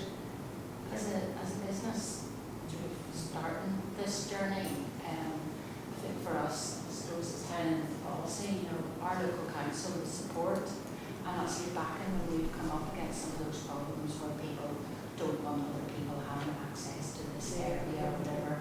And we see having the backing of an organisation. Yeah. Sometimes as a small family business, Yeah. you maybe take it all quite personally. Yeah, of course, yeah. Upsetting people, but when you have support from those bigger organisations, it sort of gives you that confidence to push on and continue to do it. Yeah. So Collaboration. it's having that, collaboration. Yeah. Just very briefly, in response to, so I don't know your name, I am a researcher. I'm putting in a bid to do next week, so no deadlines or anything. Looking at the call that's come out is they're looking at sustainable tourism, which is like perfect. Then I saw this workshop, LinkedIn, and I'm here, and it's all the things that has niggled me about sustainable tourism, as in, yes, let's learn how to reduce our carbon use of the different tourist organisations, but what about the wider things? What about the demand for visitors, probably Northern Ireland based? What are the impacts on the local communities, positive and negative? So these are things that I'll be looking at, hopefully if I get the research approved, that I'll be looking at in the next few years. So if I can be cheeky and put a post up on Outscape's Facebook or Twitter at some point, and if you want to have surveys, and if you want to get in touch with me, then I will be glad to hear from you, because that's part of what I want to listen, I want to find out, as opposed to sitting in my office and just going, this research paper said, blah, blah, blah. What's actually going on? I want to go and talk to people. So my name's Diane Burgess in Ashby, so I'm happy to give my email out, or if Outscape wants to send it out. Might not get the research project, I'll put that clear, but it's to try and engage with providers and how we can help. Okay. I'm sure there's lots of individual initiatives like that you could be connecting on. I'm going to come back to it at the end after you do the presentation on collaboration, because and I'll be asking you just to have a chat with each other. What's the takeaway? What's the takeaway? Because appreciating the point Gordon's making really well. This kind of perfection is so far away, and it may never happen. But it's more a case of as the mindset with which you approach it will change the questions, will change the answers, will change the decisions as we're moving in a particular direction. So one of the key things you can take from that and from the whole conversation is none of us is an island, whichever poet said that. Donald, was it? But it's true. It's absolutely true. We always talk about collaboration, right? We see it in everything. It's all about collaboration. But collaboration is quite hard and difficult and less than perfect in lots of cases. What are, judging where you all stand, and you have a huge mix of groups in the room, what's hard, what's difficult? What stops good collaboration happening? Different visions, yeah. Time constraints. Time problems, yeah. Lack of meaningful coordination. Lack of coordination, yeah. Forced collaboration, Forced, yeah. So made to collaborate rather than it being something that comes up organically. Is everyone included? Yeah, inclusion, or lack of, risk aversion, all the same things as before. We're conditioned to compete. We are absolutely conditioned from small children to compete, and we're conditioned to look after ourselves and see others as different. So we know that as if you're to go to talk sociology, the other, right? Most other people are the others to ourselves. So we're not conditioned to collaborate is the key thing, even though that's the natural order of things would be for us to collaborate. In tourism in particular, or maybe not in particular, we see villages competing with the next village. Yeah, and we see the business beside the next business, never visiting each other. No idea what each other does, because they might find out what I do and I might find out what they do. And the same visitor we're trying to attract, etc. So this is the Burn Ecotourism Network. I have their permission to share this. I spent a long number of years working with them. I don't anymore, but my business partner, who's also my husband, Jared, does work with them now as the CEO of the organisation. So this is a recent photograph of them accepting their Code of Practice awards. They have a Code of Practice about sustainable tourism that they all abide by, and it gets validated and assessed by external validators every 2 years, and then there's a ceremony. So this was very recently. There's about 80 in the network right now. They're not just members there. There is the council, the mayor there in the middle, but there's the council and there's most of the public agencies that would be involved in the burn, which is a lot of them. The Parks and Wildlife Service, the Office of Public Works, the Geology, the GSI, Geological Survey of Ireland, Monument Service, all of them, and a couple of conservation charities. The one thing that the burn has achieved in many domains over a number of years is a spirit of collaboration. In farming, in community, in tourism, and in conservation as well. They have many kind of collaborative structures and in organisations. It seems to have become part of the culture here. And I think that no one person or no one group could take credit for that. It's kind of evolved over time, but I think the reason is the place is very special. Obviously, it looks different and is different to many places, and it's protected, and it seems to be the big connector. So no matter what domain you're in, people feel strongly about the place itself. So what we're going to talk about here in tourism terms is a bit about this network. Back to this is a map of the Burn Cliffs from Moher Geopark. It's not going to mean anything, but you see where we are over in North County Clare. I'm not going to dwell on that. The designation came in 2011, revalidated in 2015, 2019, 2023. It's revalidated every few years. Where this came out of was back the story I told you at the beginning about should we set up an ecotourism network and what should it be. And this is kind of the story of how that's developed, because there was a lot of time spent talking to businesses about should we, shouldn't we, what should it be, how are we going to collaborate, and that organic collaboration happened where the businesses bought into this and bought into each other. The biggest barrier was the feeling of competition between each other. And that took a long time to break down, and it only got broken down through conversation, being in rooms, going to trainings, going to seminars, having local meetings in parishes, and then extending those out to 2 parishes together and 3 parishes together and stuff like that. So that was happening from 2008 onwards. Now there have points have come since then where it's always struggled along on bits of funding. Now it's quite a good position financially, but there was a time maybe not that long ago, 5-6 years ago, when there was no money, every bit of funding had stopped. There was about 50-60 members, and some of the larger businesses just put in the money to keep people, and they said we'll get it back eventually. And they did get it back eventually. So there's that level of buy-in that the businesses own this, and hell or high water, it's not going to move. There's a lot going on in the Burn in terms of a tourism product. The Burn at Cliffs Moher, the cliffs, obviously the music, the beaches, Father Ted's house, the Hinge Golf, some others. Western Burn Matchmaking Festival, access to the Inner Islands, the Burn itself. It's a strong tourism destination. But what's the network? Here's the bit like the data.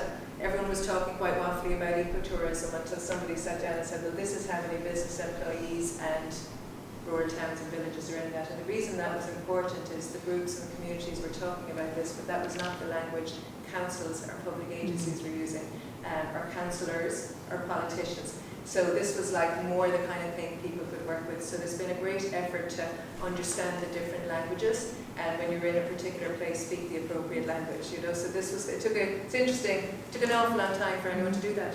And it's like so obvious once you see it being done, it's a lot more meaningful. Notable successes over time, it's won a lot of awards. They're the most recent ones. Basically, I suppose I'm going through this. It started as 18 businesses. There's now, I think, 77 or something in the group. What they managed to do is take the geopark as their destination. So that was the big move, that it wasn't about Lisdoonvarna competing with Doolin, competing with Ballyvaughan. It was about all those places coming together to be a geopark and to make the geopark mean something. So that this previous slide meant there were 14 gems on the necklace of the geopark, and I put them on the same team. One of the very first jobs I had was to create the first visitor magazine for the Burn.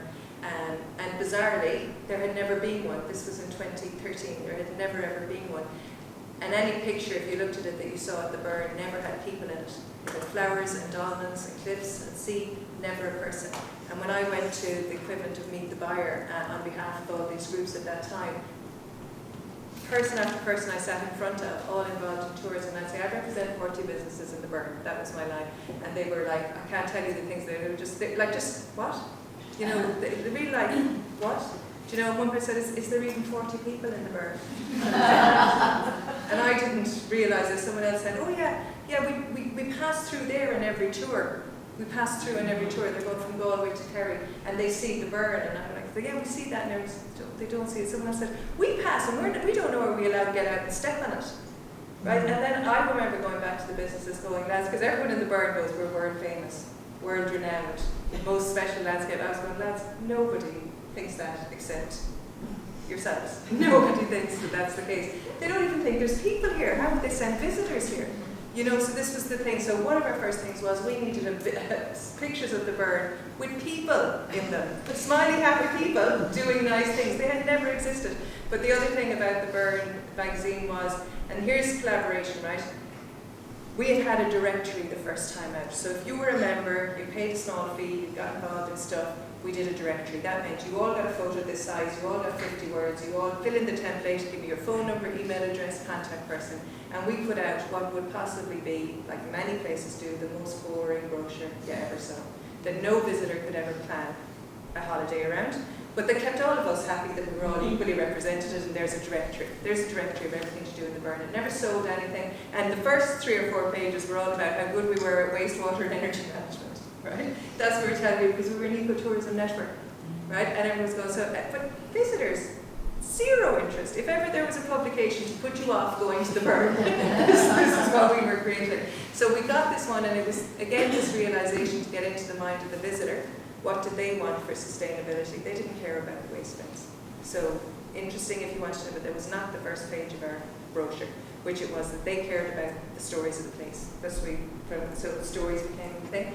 But people had to buy into this brochure on the basis there was €1,500 funding from the geopark. It needed another €1,500, and that was a big favour from a design agency in Limerick who wanted a prototype so they could go to other destinations. And the deal was you had to have €100 in by Friday. And here are the terms and conditions if you want to be in it. You will not have equal exposure in this book, right? So the best stories will have the best exposure, the best pictures, and the best experiences, and others. So some people might get a 2-page spread in this magazine, and others might get a 1/4 page. And you had to buy in on that basis, and they had no editorial input. So it was going to go to the design agency, which whatever. So they said, and it was going to tell a visitor how to have, it was written as if they had come, you know, a travel writer coming to the Burn. And it was like a newspaper style magazine. And the interesting thing about that is nobody missed the Friday deadline and the €100 for fear of missing out, obviously. But they had bought in on that term and condition. So the magazine was obviously way more interesting than if we'd done a democratic directory, right? It was way more interesting. And so the centre spread went to the Cliffs of Moher, which is really hard for local Indigenous businesses who struggle that this is even near any the word ecotourism. But there was 1.5 million visitors coming, and a lot of them not staying in the place. So that was a huge issue for people to understand that when you have to acknowledge that everyone who comes here wants to see the cliffs. Everybody, so there's no point, and it's the biggest hook the country has, much less the place has, you know. So that was a big thing. The next one, so the bigger, already established experiences had the most space. Right? So that was hard for everyone else. But the good thing that they understood was when everyone, if we never showed this magazine to a visitor, it showed people in the place that what they were. Right? And they just, you can see them, they just kept, oh my God, this is a great place to come. Oh my God, look at all the things you can do here. Oh, I'm actually a partner with Cliffs Moher now. Right? So then it all changed. It's like, oh, so I'm in the same magazine as Cliffs Moher. There'd never been that connection. They'd never seen that connection. There was the competition. And all of a sudden they could just see how big this story was together, how many partners they had, how many businesses, how much different things you can do. And out of that magazine grew the Burn Food Trend, which became a very successful thing, because in a meeting one day, somebody's flicking through the magazine, they never stopped looking at the magazine, really never stopped looking at it, and flicking through the magazine and said, there's a lot of food businesses in here. And again, nobody had seen the food story of the Burn because it had never been together. They were saying, somebody said, well, we should do a food trend.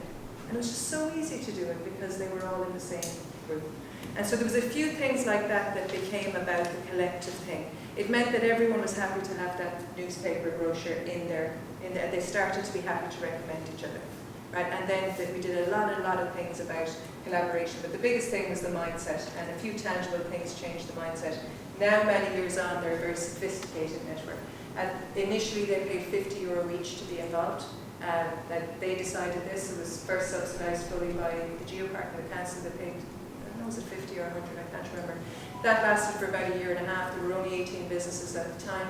And they said, well, that's not really fair that like the Cliffs and Moor pays €100 and Tina's Walking business pays €100.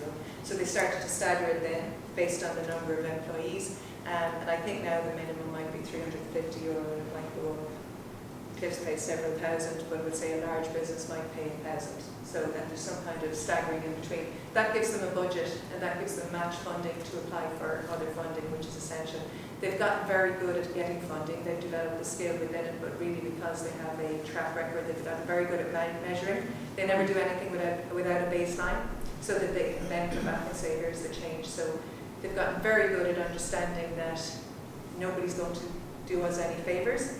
We're actually in the business of doing other people favours. So they say that we're in the business of serving the council.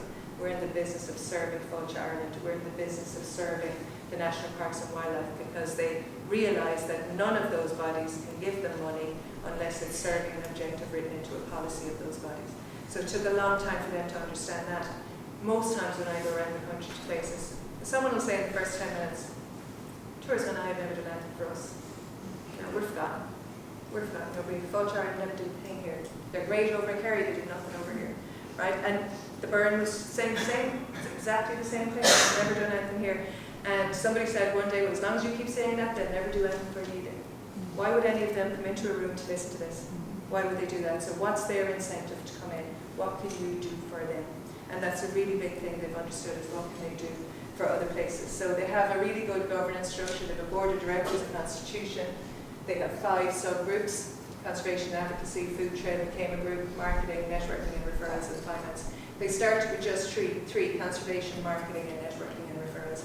And any collaboration that involves businesses needs marketing and networking and referrals. And most public bodies don't value those 2 things. And I say that with the height of respect to them, because they go, it's all about business.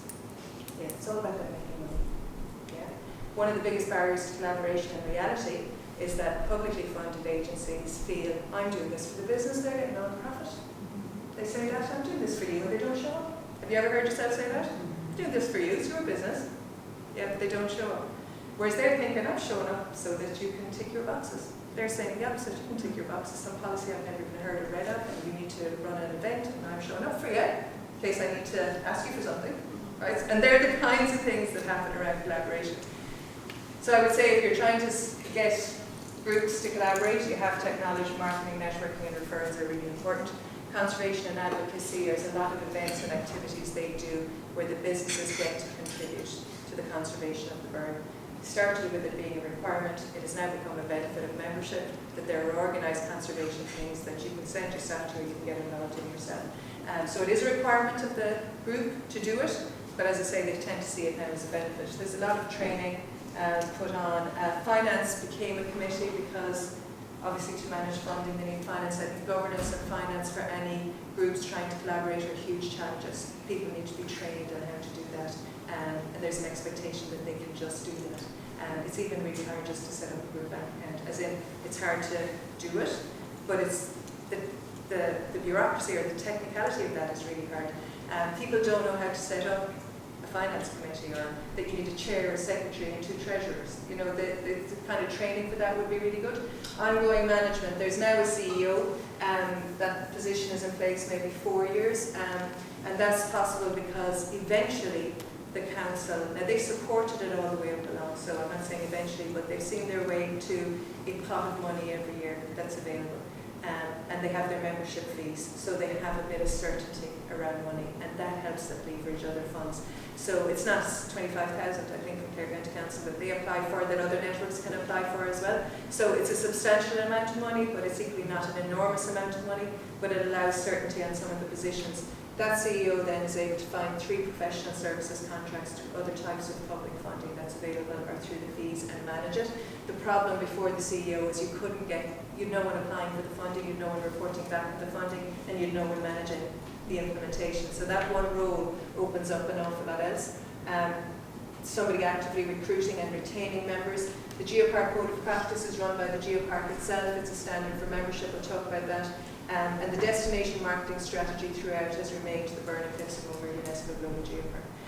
When the Geopark first came, there's very little awareness of geoparks in general, but it's rising all the time. So it was a big thing at the time to say that was the brand, rather than the burn being the brand. Yeah, because that's the one people identified with more. But the Geopark brand was much more inclusive, because it included all the public stakeholders as well. Geoparks only exist with the buy-in of everyone, it's a requirement. So they were buying into this whole partnership approach around the place, and they're very much built on community as well. So it was quite a step to take the theory of the Geopark and turn it into the destination itself. And I think it's still a job for them to get that message out there, but they have stuck with that all the time. Conservation and advocacy, some of the things they do, communities get involved, so it's not just the businesses. There's a constant invitation from the Burn Ecotourism Network and Burn Conservation Trust, which is nothing to do with tourism. They tend to do them together. Now, they haven't always, but they're doing that now. They do litter picks, they do beach cleanups, they do educational videos, they go out to schools, they have these, every business sells these tote bags reminding people to bring their rubbish with them. They've done Leave No Trace videos, and they do lobbying around that. So there's a calendar of conservation activities, and there's the conservation value for that, but there's the team building, networking, collaborating value of that as well. That's Fenor Beach, where there was a clean-up, and this is kind of a commonage area on one of the scenic routes, and they do clean-ups there as well. Oh, sorry, it's Leave No Trace video. I've noticed that. That's one of the members talking about Leave No Trace, and it's for visitors. It's that educating visitors types of thing, so most of the visitors will show that. They end up getting media coverage for all this stuff. They don't necessarily look for it. It's become a real virtuous circle, right? So because what they're doing is good, because there's so many involved in it, because they all share it. If there's a beach cleanup on, anyone who's there shares it, and it becomes a bit of news. So this is like the Irish Independent, how a Clare community inspired sustainable tourism around the world. Beach cleanups and burn bags. No rocket science. No rocket science. What's interesting is that they're doing it collectively. You know, that's why it gets news. The code of practice, the story behind this at the time was, part of my job that time was they decided, remember I said that businesses are the ones to address here to get a sustainable destination, so the funding was to train businesses to become certified. Again, in the belief that if they got certified, that meant they were sustainable. And if they were sustainable, we had a sustainable destination. And those assumptions don't stack up at all. None of them held. So the businesses getting certified became a really big issue, right? Because so many issues with it. It tended to divide them because they're different certifications suitable for different businesses. It ended up bringing in competition. Oh, you got a gold for green hospitality and I got a bronze. It must have been the assessor. The assessor got that wrong, right? Then we ended up with problems with the assessors because they really believed the assessors were treating them differently. Many cases then, he got a gold, I got a silver. Only thing on my mind is a gold. So what does it take to get a gold? And you have these, you know, the getting from good to better or better to excellent are very small things. They themselves said we're greenwashing to get to the last stage. We're ticking boxes here that mean nothing to us at all. It was very expensive once the pilot funding ran out and people started to say, I'm spending 300, 400, 500 euro by 60 businesses, all that money is going out in the burn. Why aren't we spending that in the burn? Why aren't we doing that here? Why don't we forget certification, just spend the money on something worthwhile? I'm installing bird boxes because that'll get me platinum, right? And then they're going, and somebody said, should we not be doing something about stopping visitors building mini diamonds out of rock? That would make more sense. Should we not be teaching people about why they shouldn't pick the flowers? Would that not be more value for our money? So it came to the thing of, we need something that is not causing all this stress, not costing all this money, and they said we need something for the burn. It actually has to be relevant to this group. And so we spent a lot of time, we got permission from Europe to redirect the funding away from certification to creating a code of practice. And this was, again, a very collaborative effort, but there were 6 principles, which were the mission of the Geopark anyway, and they were written to reflect the tourism businesses, and the key purpose was every business, no matter what their size, needed to be able to adopt this code of practice, no matter what sector they were in, and it needed to be the actual actions that said we were sustainable businesses. And they're pretty simple, most of them, but the value is that they're all doing it at once. And so we did create this code of practice. It first came out in 2014. It's still going strong today. It gets independently assessed. They have to submit all their evidence to say they're doing it. So it's a kind of a certification. It follows the similar things. But the good thing is they're all doing it, so they believe in each other. And actually it united them. So whether you were a 100-person employee business, and there's a handful of those, or whether you were a one-person business, whether you were charity, whether you were whatever you were, accommodation, they all took the same actions. And many of them were related to the burn. And under each principle, you could change the actions every year. So if we decided this year the focus is leave no trace, that was the action everyone had to take under caring for the landscape principle. Right? And next year we might decide it's accessibility and the landscape, and we'll all do that. So it's quite flexible. It's a brilliant model. It works for the burn. Won't work everywhere else, but I think the principles will work everywhere else, and you could sit down and go, well, what are the actions we take in our place that reflect what we want to do? So the common standard is the biggest thing in a common language. Yeah. When they audit everyone online, they submit through this system, they submit their evidence, an external is tendered out, an external person looks, the Geopark manages all of that, that's the County Council office. And when they, this part I love, right? So they also have to do a random check that what they're submitting as evidence is actually really happening. So 15% of the businesses get a visit in the year thing to check that. And the good thing with that, nobody knows who they're going to be. They know in advance, they don't just knock at the door, they know a week or two before, whatever it is, that they're coming. But it places that positive peer pressure on them. Mm-hmm. So basically they say amongst themselves, don't be making this stuff up, don't waffle, because if your business falls, we all fall. Mm-hmm. The credibility of the system is built on that. If those 15% aren't actually living up to what they said, they can then deem the whole lot isn't. If they are, they can deem the whole lot is. And that's common practice in certification systems. So, that's okay.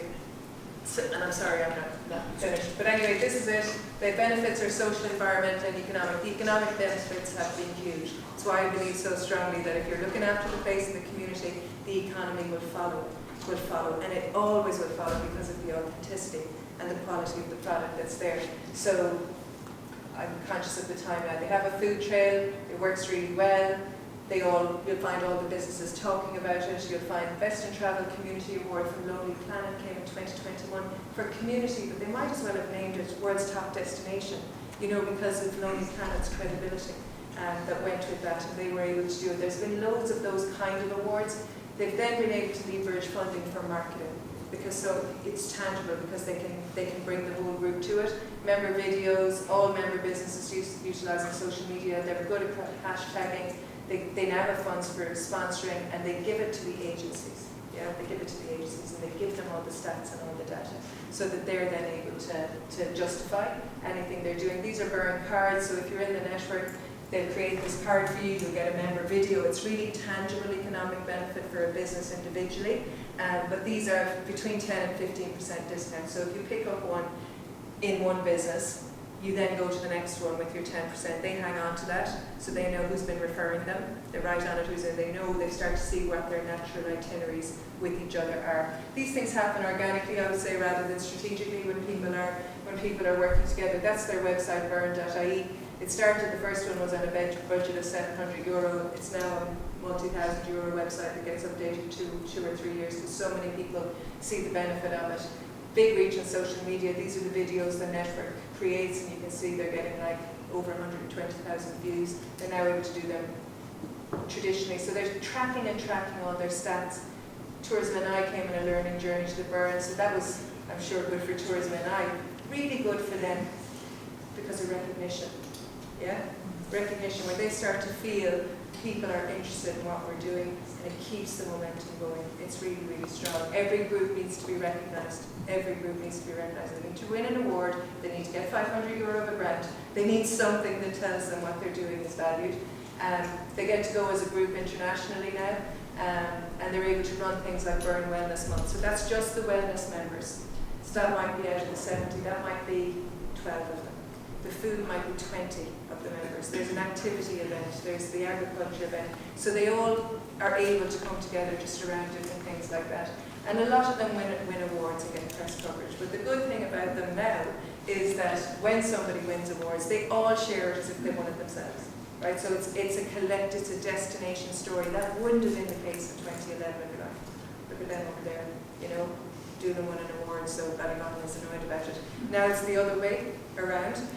So it's like interesting. So when they get press coverage, and again, they tend to be, the more it has gained these kind of economic values, the more the members are happy to talk about it. So you'll often hear them now, if one of them gets interviewed on something, they'll be talking with each other, networking, getting on buses, visiting each other, learning about each other's experience. Like that, this is coverage they got through PBS Network in the USA. I won't go through that. Why do they work together? Uniformity, use of a common brand, communication. They have very well-established communication structures now. Talent. They're able to pool their skills and resources. So initially they started with, you have to come to X amount of meetings, X amount of conservation groups, we're monitoring that, nobody liked that very much. Some people don't like meetings, other people don't like trade shows, So they asked people to say, what do you want to contribute to this network? So they got a list of skills that they had, and they realised they're vastly different skills. And they recognised that people who are never going to come to a meeting, never ever going to come to a meeting, but they'll do something else. So they started to value the different things. Marketing, tagging and sharing each other makes a huge difference. Funding, power of the collective, feeling part of something bigger.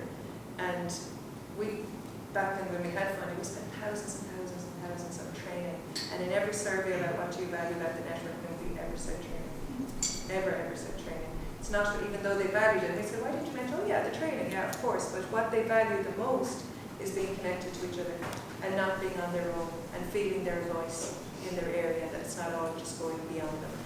And I think those things, we tend to think it's all about the money. The money has always followed rather than been first for them. It tends to be more about the connection with each other, that I'm not on my own, that I get to influence what's happening in my place in some way or another, and that I get to run a better business as a result of it as well. So that's just the journey they've gone on. It's gone over 10 or 12 years. It's a brilliant model. I think they've got a lot of funding and a lot of support, so it's not as easy to replicate it, but it certainly could be shortened for other places. And I think the key thing is that common code of practice, probably, that they have a language for speaking with each other. So I know I've gone over the time. Somebody so this is like the legal form of the organisation changed over time. Yeah. It was initially just a group. You know, there was no particular legal form. Then it had a bank account. So at that point it got a chair, a secretary and treasurers. There was one person who was brilliant at this, could go to constitution. There was constitutions very early on, but it's now a company limited by guarantee. Yeah, that was the sort of point we were trying to get at when we mentioned the social enterprise.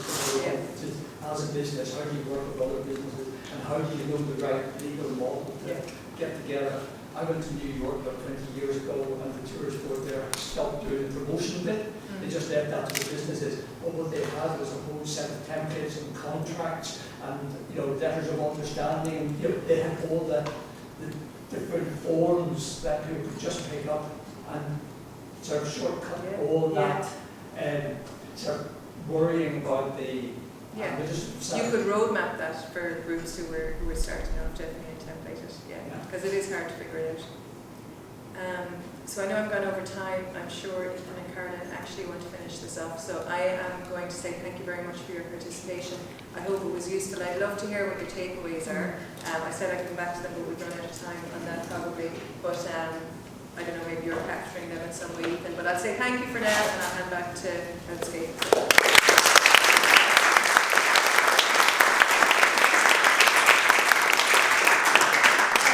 I'm not going to keep keep you. Listen, I've just found that such a great morning. I'm sure lots of other people in the room have, so Tina, thank you so much. In fact, my head is just bursting. I'm sitting beside eating here, another colleague, and we're already thinking about projects we're working on at present, down in Waterford especially, and we're thinking of what Tina's been saying and how we can apply it. So I'm sure lots of other people have given us so much to think about, and it's lovely to see a practical example at the end and see how it's all working. So thank you so much for making the efforts a long way from the Burn up to Le Mans House Hotel. So thank you for that. And just before we go, thank you to Ethan, our staff, for organising it, and for Kerry for helping him out. It's great to see you all. I'm sure there'll be more training, more workshops coming up, which Ethan will send out information on. So it would be great to see you all again. But meanwhile, there's lunch out in the hallway, and just show your appreciation again for Tina. Thanks very much.